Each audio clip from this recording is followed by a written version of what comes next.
Hello guys, स्वागत है आपका विलेज वाली टीचर यूट्यूब चैनल पर। तो हाय, मैं हूं किरण शर्मा, आपकी विलेज वाली टीचर। कल हम बुद्धि का मेजरमेंट पढ़ चुके थे, उसकी हिस्ट्री पढ़ ली थी, बिने टर्मन के बारे में भी हमने जान लिया था। और कल हमने कुछ बेसिक जानकारी पढ़ी थी जो बुद्धि के मेजरमेंट के इतिहास से रिलेटेड थी। अगर कल वाली वीडियो आपने नहीं देखी हो तो आप पीछे चैनल पर जाकर बुद्धि का मेजरमेंट और बुद्धि की हिस्ट्री पढ़ सकते हैं, आईक्यू की हिस्ट्री। तो चलिए आज हम इसी कड़ी में शुरुआत कर रहे हैं बुद्धि का मापन, यानी हम बुद्धि को क्यों मापते हैं, आईक्यू को की जांच करना क्यों ज़रूरी है और इससे हमें क्या बेनिफिट्स होते हैं। और कल हमने पढ़ा था, जो एक बार थोड़ा सा रिकैप करके चल रही है ताकि साथ साथ चीज़ें कनेक्टेड होती चले।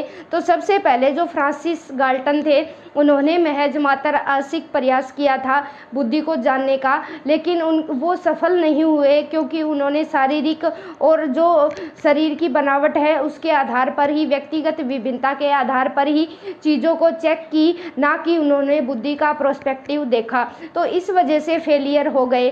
फिर बाद में अल्फर्ट बिने ने फ्रांस सरकार ने कार्यभार सौंपा कि आर्मी के लिए आप ऐसा परीक्षण तैयार करें जिससे ऐसे पता लग सके कि किसमें आईक्यू ज़्यादा है, इंटेलिजेंसी ज़्यादा है, कौन कितना किसमें कितनी पोटेंशियल है, कौन किस लेवल तक काम कर सकता है। तो फिर उसके बाद जो बिने थे, अल्फ्रेड बिने, वो पेरिस विश्वविद्यालय में मनोविज्ञान के प्रोफेसर थे।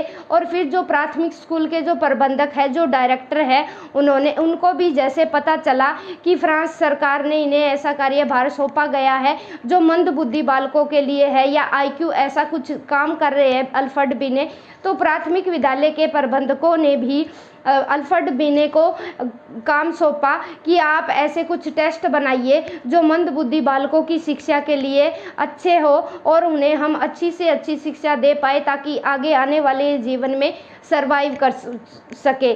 तो अल्फ्रेड बिने ने 1911 तक काम किया इस क्षेत्र में। जब अल्फ्रेड बिने की मृत्यु हो जाती है तब गोडार्ड नामक मनोवैज्ञानिक आते हैं जो अमेरिका के वासी थे और उन्होंने जो फ्रेंच भाषा में, अल्फ्रेड बिने ने फ्रेंच भाषा में जो आईक्यू इंटेलिजेंस टेस्ट बनाए थे उन्हें इंग्लिश में कन्वर्ट किया। और फिर जब ये चीज़ें अमेरिका से भारत में पहुंची तो भारत में लाने वाले C.H. राइस के बारे में पढ़ा था हमने। C.H. राइस ने 1922 में उर्दू व पंजाबी भाषा में आईक्यू टेस्ट बनाए थे। और फिर बाद में S.M. मोहसिन आते हैं, उन्होंने हिंदी में ट्रांसलेट किया था। और फिर एक हमने एजेंसी के बारे में भी पढ़ी थी, NLEPT, ठीक है, जो क्या करती है, जो मान्यता देती है कि बुद्धि परीक्षण ये सही है और इस तरीके से हम बच्चे की बुद्धि का, आईक्यू का जांच कर सकते हैं। और वर्तमान में भारत में 103 प्रकार के बुद्धि आईक्यू टेस्ट किए जाते हैं जो सिर्फ पर्सनल है, यानी एक बार में ही हम एक बच्चे का ही आईक्यू जांच सकते हैं। आजकल क्या है, आजकल व्यक्तिगत और सामूहिक दोनों प्रकार के टेस्ट चलते हैं। तो इसी कड़ी में हम दोनों प्रकार के टेस्टों के बारे में यहाँ चर्चा करेंगे। ज़्यादा डिटेल में सीटेट नहीं पूछता, कि थोड़ा ऊपर की चीज़ें पढ़ लेंगे, ज़्यादा डिटेल में नहीं पूछते कि कितने क्वेश्चन थे, कितने एज के बच्चों के कितने हैं, लेकिन हमें व्यक्तिगत बुद्धि परीक्षण और सामूहिक बुद्धि परीक्षण के बारे में कुछ बेसिक जानकारी है वो हमें पता होनी चाहिए ताकि हम आगे आने वाली चीज़ों के बारे में भी अच्छे से समझ सके। तो चलिए शुरू करते हैं। जैसा कि हम पढ़ चुके हैं, पहले फ्रेंच में शुरुआत हुई थी, अल्फ्रेड बिने ने शुरू किया था। गाल्टन को हम क्यों नहीं मान रहे, क्योंकि गाल्टन वहाँ सफल नहीं हुए, उन्हें सफलता हाथ नहीं मिली। इसलिए जो सर्वप्रथम है, सबसे पहले जो सफल परीक्षण किया था आईक्यू पर, वो अल्फ्रेड बिने ने ही किया था, ठीक है। तो फ्रांस में शुरुआत हुई, बिने ने ही काम किया साइमन के साथ मिलकर, ठीक है। थियोडोर साइमन नाम था उनका पूरा, उनके साथ मिलकर परीक्षण किए थे। और बाद में गोडार्ड ने अमेरिका में ये परीक्षण शुरू किए। और सबसे ज़्यादा जो ट्रेंडिंग में, जो चलन में जो चीज़ें रही, वो अमेरिका में ही फिर भरपूर आईक्यू टेस्ट किए जाने लगे, ठीक है। फ्रांस में तो सिर्फ शुरुआत हुई थी, और लेकिन अमेरिका में फिर हर जगह आईक्यू टेस्ट किए जाने जाने लगे। ये लिखा हुआ है आविर्भाव। आविर्भाव का मतलब क्या है? ज़्यादा से ज़्यादा अमेरिका में आईक्यू के ऊपर टेस्ट होने लगे, बुद्धि को मापा जाने लगा उनकी कल्चर और परिस्थितियों के हिसाब से। फिर बुद्धि परीक्षण हम किसे कहेंगे, क्यों करते हैं, हम इसके बारे में भी जानेंगे कि आईक्यू के रूम में हमें ऐसे अंक मिल जाते हैं। उन टर्मन ने जो बुद्धि लब्धि की जो सारणी दी थी वो भी हम पढ़ेंगे, एनसीईआरटी की भी सारणी पढ़ेंगे हम। लेकिन पहले ये जानना ज़रूरी है कि बुद्धि परीक्षण होता क्या है। आईक्यू टेस्ट करने के बाद हमें ऐसे नंबर मिल जाते हैं जो हमें ये पता लगाते हैं कि बच्चा सामान्य बुद्धि का है या सुपीरियर है, वेरी सुपीरियर है या डल है, एम्साइल है। तो इससे हमें पता चलता है मंद बुद्धि है, अल्प बुद्धि है, और उसके बारे में पता लगाने के बाद हम भविष्यवाणी कर सकते हैं कि बच्चा ये चीज़ें कर सकता है। जैसे आईक्यू के रूम में केवल अंकों के माध्यम से व्यक्ति की सामान्य योग्यताओं के बारे में पता चल सकता है। अगर आईक्यू 90 से लेके 109 तक है तो यहाँ बच्चा सामान्य कैटेगरी का है, वो सामान्य योग्यताएं होती है। और 110 से अगर 120, 130, 140 तक है तो वहाँ बच्चा सुपीरियर, वेरी सुपीरियर और प्रतिभाशाली होगा, यानी विशिष्ट योग्यताओं की ओर संकेत करता है कि बच्चे में विशिष्ट योग्यताएं होती है।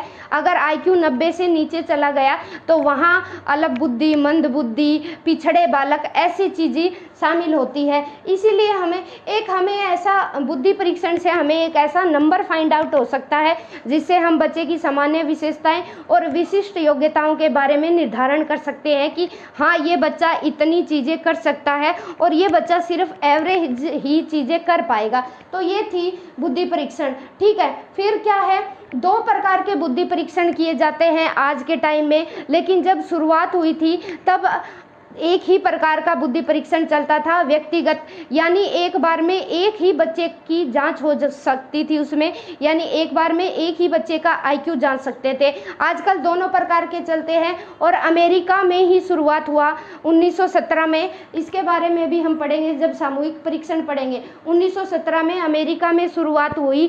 ठीक है, सामूहिक बुद्धि परीक्षण की भी यहाँ अमेरिका की आर्मी तैयार करने के लिए शुरुआत की गई। आर्मी अल्फा परीक्षण, आर्मी बीटा परीक्षण, इसके बारे में भी पढ़ेंगे। आर्मी अल्फा परीक्षण पढ़े लिखे लोगों के लिए था और आर्मी जो बीटा परीक्षण है वो अनपढ़ लोगों के लिए था, जो भाषा का ज्ञान नहीं था जिन लोगों के पास। ठीक है, तो फिर हमने पढ़ा 2 प्रकार के बुद्धि परीक्षण होते हैं, व्यक्तिगत बुद्धि परीक्षण और दूसरा है सामूहिक बुद्धि परीक्षण। यानी व्यक्तिगत में एक बार में एक समय में एक ही व्यक्ति की आईक्यू जांच की जाती है। आरंभ करने वाले बीने थे, संशोधन किया साइमन ने, और बीने और साइमन ने मिलकर भी काम किया था। और ये व्यक्तिगत बुद्धि परीक्षण है, ये 2 प्रकार से बांटे गए हैं, व्यक्तिगत भाषात्मक परीक्षण और व्यक्तिगत क्रियात्मक परीक्षण। ये भी पढ़े लिखे और अनपढ़ लोगों के लिए है। यहाँ डिटेल जानना जरूरी नहीं है, बस सिर्फ हम बेसिक बातें याद रखेंगे कि व्यक्तिगत जो बुद्धि परीक्षण है वो 2 टाइप के होते हैं, एक तो भाषात्मक हो गया और दूसरा क्रियात्मक हो गया। बस इतनी चीज़ें आप याद रख लेंगे, बहुत है, सीटेट के लिए काफ़ी है, इनफ है। ठीक है, फिर क्या है, जो व्यक्तिगत भाषात्मक परीक्षण है उसमें भाषा का प्रयोग किया जाता है और अमूर्त बुद्धि का परीक्षण किया जाता है, यानी अमूर्त बुद्धि की जांच की जाती है कि बच्चा किसी भी चीज़ को बिना दिखाए किसी वस्तु के बारे में कितना सोच सकता है। यहाँ एब्स्ट्रैक्ट इंटेलिजेंस को मापा जाता है। उद्देश्य क्या था, क्यों बनाए गए थे, व्यक्ति को पढ़ने लिखने का कितना ज्ञान है, यानी बच्चा कितनी चीज़ें पढ़ लिख सकता है।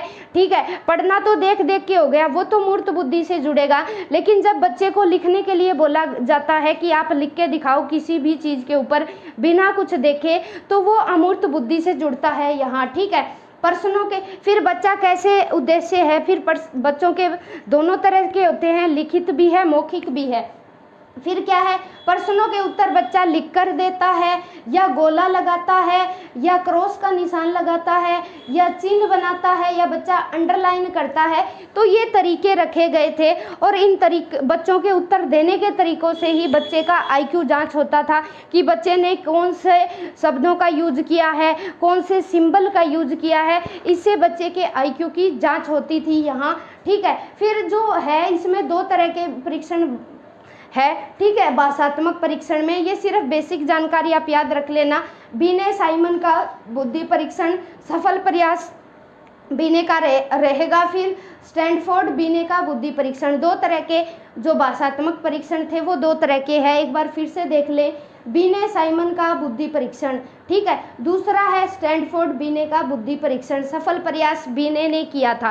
ठीक है, ये तो थी व्यक्तिगत भाषात्मक परीक्षण से जुड़ी बातें। क्रियात्मक में क्या है कि एक्टिविटी करवाई जाती है क्रियात्मक में, और वो उनसे करवाई जाती है जो अनपढ़ लोग होते हैं, उन्हें भाषा के बारे में जानकारी नहीं होती। ठीक है, ये बेसिक जानकारी है, आप चाहे तो लिख के रख सकते हैं जो मैं बोल रही हूँ, लेकिन इतनी इम्पोर्टेंस है नहीं, लेकिन हमें किसी भी चीज़ का बेस पता होना चाहिए। फिर सामूहिक परीक्षण, जैसा कि मैंने बताया, ये भी अमेरिका में शुरुआत हुई थी। ठीक है, अमेरिका में याद रख लेना और स्क्रीनशॉट ले लो आप, ताकि एक बार फिर से मोटा मोटा जब भी हमारे एग्ज़ाम नज़दीक हो हम फिर से रिकैप कर सके। ठीक है, ये चीज़ें और लिखी हुई चीज़ें हैं ना, हमेशा साथ देती है। इसके बाद हम सामूहिक बुद्धि परीक्षण भी पढ़ेंगे, और जो बीने साइमन ने जो परीक्षण बनाए थे उनमें जैसे कोई खास इम्पोर्टेंट तो नहीं है, लेकिन याद रखना चाहो तो आप रख लेना कि जो थे 5 साल के बच्चों के लिए 5 साल के बच्चों के लिए 4 प्रश्न थे बीने वाले टेस्ट में। ठीक है, और 4 साल के बच्चों के लिए, जो 4 साल के बच्चे थे उनके लिए 4 प्रश्न थे, सभी के लिए 4 थे। ठीक है, जो 5 साल वाले के लिए 4 और 4 साल वाले के लिए 4, और जो 11 और 13 वर्ष के बच्चे थे, यहाँ लिख देती हूँ, 11 और 13 वर्ष के बच्चे थे, इनके लिए कोई क्वेश्चन नहीं था, कोई प्रश्न नहीं था। ठीक है, याद रख लेना, दोबारा बता रही हूँ मैं एक बार। 5 साल के बच्चों के लिए 4 प्रश्न पूछे थे, ठीक है, और 4 साल के बच्चों के लिए 4 प्रश्न थे, और 11 से जो 13 साल के बच्चे थे उनके लिए कोई क्वेश्चन डिसाइड नहीं किए थे जब बीने ने अपना जो बुद्धि परीक्षण बनाया था। फिर हम इसके बाद सामूहिक बुद्धि पढ़ेंगे, और फिर टर्मन का जो बुद्धिलब्धि की जो सारणी है उसके बारे में पढ़ेंगे, और एनसीईआरटी वाली सारणी भी पढ़ेंगे। फिर इसके बाद हमारा जो बुद्धि का कंसेप्ट है हमारा यहाँ ख़त्म हो जाएगा। फिर हम बाल केंद्रित शिक्षा, ठीक है, उसके बारे में पढ़ेंगे, डिटेल में पढ़ेंगे। हम इंटेलिजेंस टेस्ट पढ़ रहे थे, हमने पढ़ा था कि 2 प्रकार के टेस्ट होते हैं, एक तो पर्सनल और एक ग्रुप में किए जाते हैं। पर्सनल को भी 2 भागों में बांटा था, एक तो भाषात्मक और दूसरा क्रियात्मक। भाषात्मक तो उनके लिए था जो पढ़े लिखे थे, ठीक है, जिन्हें भाषा का ज्ञान था, और क्रियात्मक उनके लिए था जो अनपढ़ है, अशिक्षित है, जो भाषा का ज्ञान नहीं जानते थे। तो एक हमारा रह गया था व्यक्तिगत क्रियात्मक परीक्षण। ये पर्सनल है, एक ही बच्चे का यहाँ किया जाता है। ये भाषा का ज्ञान न रखने वाले, पढ़ना लिखना नहीं जानते, उनके लिए ये टेस्ट बनाया गया था। ठीक है, याद रखेंगे। मूर्त बुद्धि की परीक्षा ली जाती है, वास्तविक वस्तुओं का प्रयोग करके, रियल ऑब्जेक्ट दिखा के उनके लिए समस्याओं का समाधान करने के लिए किया जाता है। क्रियात्मक में ध्यान रखना क्यों एक्टिविटी उन्हीं से करवाई जाती है जो पढ़ना लिखना नहीं जानते, रियल ऑब्जेक्ट दिखा के उनसे समस्याओं का समाधान करवाया जाता है, याद रखेंगे। फिर दूसरा क्या है, ठीक है, जो व्यक्तिगत क्रियात्मक परीक्षण में आज एस्टेट में पूछा गया था, पोर्टियस भूल भुलैया परीक्षण के बारे में पूछा गया था। सिंपल ये पूछा गया था कि ये इंटेलिजेंस का कौन सा परीक्षण है, सामूहिक है या व्यक्तिगत है। ठीक है, ये ज़्यादातर डिटेल में चीज़ें नहीं पूछी जाती, ऊपर ऊपर से पूछी जाती है, सिर्फ इतना ही पूछा जाता है। एस्टेट में सिलेबस डिफाइन नहीं करके दिया जाता, एस्टेट टफेस्ट एग्ज़ाम है, तो एस्टेट में भी ये चीज़ें पूछी गई थी कि बताइए कि पोर्टियस भूल भुलैया परीक्षण वो कौन से प्रकार का था, व्यक्तिगत था या सामूहिक था। तो हम क्या बताएंगे कि जो व्यक्तिगत था, ठीक है, उन्होंने ये नहीं पूछा कि ये पढ़े लिखे लोगों के लिए था या अनपढ़ लोगों के लिए था, सिंपल ये पूछा कि ये व्यक्तिगत परीक्षण है या सामूहिक परीक्षण है। तो ध्यान रखना, ठीक है, इसमें 2 आएंगे, जो अनपढ़ लोगों के लिए था, जो व्यक्तिगत है, एक बार में एक ही इंसान या बच्चे की IQ जांच की जाती है, इसमें आएगा पोर्टियस भूल भुलैया परीक्षण। ये 3 से 14 वर्ष के बालकों के लिए था। इसमें भूल भुलैया दिया जाता था, पेंसिल पेपर दे दिए जाते थे, और पेंसिल से बच्चों को भूल भुलैया पार करना होता था। ठीक है। और एज बढ़ने के साथ साथ ये जो भूल भुलैया की जो सीरीज़ थी वो थोड़ी सी और कॉम्प्लेक्स होती जाती है, छोटे बच्चों के लिए ईजी होती थी, और जो बड़े बच्चे हैं जैसे जैसे एज बढ़ती है उनके लिए थोड़ी सी कॉम्प्लेक्स होती जाती है, ठीक है। और फिर क्या था, इसमें 2 ग्रुप बनाए गए थे। बेसिक चीज़ है, याद रख लेना। 3 से 11 वर्ष के बालकों को तो 4 अवसर दिए गए थे कि भूल भुलैया, उन्हें 4 अवसर दिए जाएंगे कि 4 बार में आप पार कर सकते हैं तो कर लीजिए। और जो थोड़े से बड़े बच्चे थे, 12 से 14 वर्ष के जो बच्चे थे, उन्हें केवल 2 चांस दिए गए थे कि 2 चांस में ही उन्हें भूल भुलैया पार करना पड़ता है, ठीक है। और जो ये पोर्टियस भूल भुलैया परीक्षण है, ये सबसे ज़्यादा उपयोगी जो मंदबुद्धि बालक थे उनके लिए सबसे ज़्यादा उपयोगी बेनिफिशियल सिद्ध हुआ, ठीक है। कई बार घुमा के पूछ लेगा कि जो पोर्टियस भूल भुलैया परीक्षण है वो कौन से बच्चों के लिए उपयोगी सिद्ध हुआ, तो याद रखेंगे, स्टार लगा लीजिए, क्योंकि एचटेट में ये चीज़ पूछ ली गई है पोर्टियस भूल भुलैया परीक्षण के बारे में। तो यहाँ क्या पता ये चीज़ पूछ ले कि किसके लिए था, ये कम बुद्धि था तो सभी बच्चों के लिए, ठीक है। नॉर्मल और एवरेज सभी बच्चे हैं, जो सुपीरियर सभी बच्चों का यहाँ टेस्ट लिया जा रहा था। लेकिन जब टेस्ट का जब फाइनल रिजल्ट आया तो ये साबित हुआ अच्छा बेनिफिशियल सिद्ध हुआ, कम बुद्धि वाले बालकों के लिए उपयोगी सिद्ध हुआ। कौन सा परीक्षण? पोर्टियस भूल भुलैया परीक्षण। याद रखना ये अनपढ़ बालकों के लिए था जो स्कूल नहीं जाते थे, ठीक है। फिर दूसरा इसी में आएगा, ये पूछ लिया गया, क्या पता अब की बार ये पूछ ले, ठीक है। सीटेट में भी आजकल डीप से क्वेश्चन पूछे जाने लगे हैं। वेसलर वैल्यू परीक्षण, पहले ये 10 से सिंपल इतना याद रखेंगे कि ये सबसे पहला तो क्या है, व्यक्तिगत क्रियात्मक परीक्षण में आता है जो अनपढ़ के लिए था, ठीक है। यही चीज़ें पूछी जाती है सिंपल। फिर ये है 10 से 60 वर्ष के लिए बच्चों के लिए बनाया गया था, ठीक है। इसमें प्रौढ़ भी आ गए और फिर 1955 में चेंज हुआ, इन्हें चेंज करके 16 से 64 वर्ष के प्रौढ़ों के लिए कर दिया गया। इन्हें एक्टिविटी दी जाती थी, जैसे वो एक वर्ग बनाना दे दिया, वस्तुओं को सिस्टम से जचाना दे दिया, ऐसे चिन्ह देकर इनका आईक्यू टेस्ट किया जाता था। विभिन्न प्रकार की आकृतियां बनाओ, जैसे कोई भारत का मैप है वो बनाना दे दिया कि इसे सीक्वेंस में जचाओ, ठीक है। इस तरह के परीक्षण, तो वेसलर वैल्यू परीक्षण और पोर्टियस भूल भुलैया परीक्षण याद रखेंगे, ये पर्सनल है, व्यक्तिगत परीक्षण है, इंग्लिश में याद रख लेना। और ये क्रियात्मक परीक्षण से जुड़ता है जो अनपढ़ लोगों के लिए होता है। फिर दूसरा क्या है, सामूहिक बुद्धि परीक्षण। सामूहिक बुद्धि यानी ग्रुप में बहुत सारे लोगों का, ठीक है, 12 लाख 13 लाख लोगों का आईक्यू जांच किया जाता है। इसमें समूह में ग्रुप बनाकर, ये अमेरिका में शुरुआत हुई थी। अमेरिका में 1917 में शुरुआत हुई थी, जब आर्मी का चयन किया जा रहा था तो सामूहिक परीक्षण की शुरुआत हुई थी, क्योंकि सेना में बहुत सारे लोगों को, लाखों लोगों को लेना पड़ता है। तो वहाँ अगर एक एक की बुद्धि चेक करे, एक एक का आईक्यू चेक करे तो कितना समय लगेगा। इतने में तो जो अदर कंट्री है उसने हमला कर रखा है, वो तो ढेर बना के उनका चले जाएंगे। तो फिर जब आर्मी, अपनी अमेरिका की आर्मी जब तैयार हो रही थी, फिर इन्होंने सामूहिक परीक्षण तैयार किए। इनमें भी 2 है, एक भाषात्मक है, यानी जो पढ़े लिखे हैं उनके लिए बनाया गया था। भाषात्मक में भी 2 थे, आर्मी अल्फा परीक्षण और सेना सामान्य वर्गीकरण परीक्षण, ठीक है। ये कर्मचारियों के लिए था सामान्य वर्गीकरण परीक्षण कि कौन से आईक्यू वाले बंदे को कौन सी पोस्ट देनी है। दूसरा था सामूहिक क्रियात्मक, ठीक है। ये क्रियात्मक ये था अशिक्षित भाषा, जिसे इंग्लिश नॉलेज नहीं आती थी, इंग्लिश लैंग्वेज नहीं आती थी, उनके लिए था। सिर्फ नाम ही याद रखेंगे, हमें डिटेल नहीं पूछी जाती यहाँ। आर्मी बीटा परीक्षण है, ये सामूहिक क्रियात्मक है। क्रियात्मक जहाँ भी एक्टिविटी चल रही है ना, तो ये सोच लेना अनपढ़ लोगों के लिए ही होगा। और दोनों में 2-2 पार्ट है, व्यक्तिगत भी 2 है, भाषात्मक है और एक क्रियात्मक है। और जो सामूहिक है वो भी 2 भागों में बांटे गए हैं, एक तो भाषात्मक है और एक क्रियात्मक है। फिर आगे चल के उनके भी 2-2 भाग बांटे गए हैं। एक तो आर्मी वाला, आर्मी जहाँ भी नाम आएगा ध्यान रख लेना, आर्मी वाला हमेशा ग्रुप से, समूह से जुड़ता होगा, सामूहिक बुद्धि परीक्षण होगा हमेशा।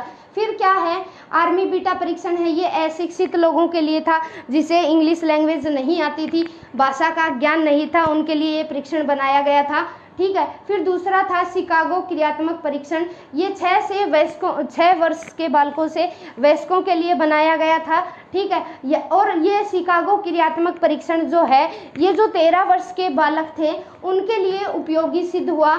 ये स्टार लगा लीजिए, ये पूछ सकते हैं, ठीक है। ये दो चीज़ इंपॉर्टेंट है। एक तो शिकागो क्रियात्मक परीक्षण जो जुड़ता है सामूहिक बुद्धि परीक्षण से जुड़ता है, ठीक है।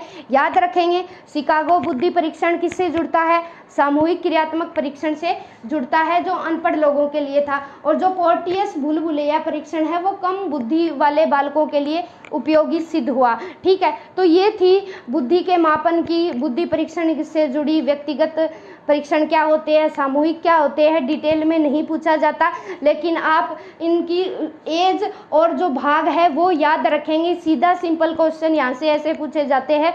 परीक्षण का नाम दे देंगे, बताओ कि वेसलर वैल्यू परीक्षण कौन सा बुद्धि परीक्षण है, तो हमें सिंपल क्या टिक करना होगा कि ये व्यक्तिगत क्रियात्मक परीक्षण है जो अनपढ़ लोगों के लिए था। सिर्फ इतना ही पूछेंगे। इसके बाद हम जो टर्मन की सारणी रह गई बुद्धि लब्धि की वो पढ़ेंगे, और एनसीईआरटी और टर्मन दोनों का कंपैरिजन करते हुए साथ चलेंगे। और वीडियो अच्छी लगी हो तो लाइक करें, अगर हमारे चैनल पर नए हैं तो हमारे चैनल को सब्सक्राइब कर ले। यहाँ डेली सीडीपी की कक्षाएं आपको टाइम टू टाइम मिलती रहती है। Bye bye, thanks for watching.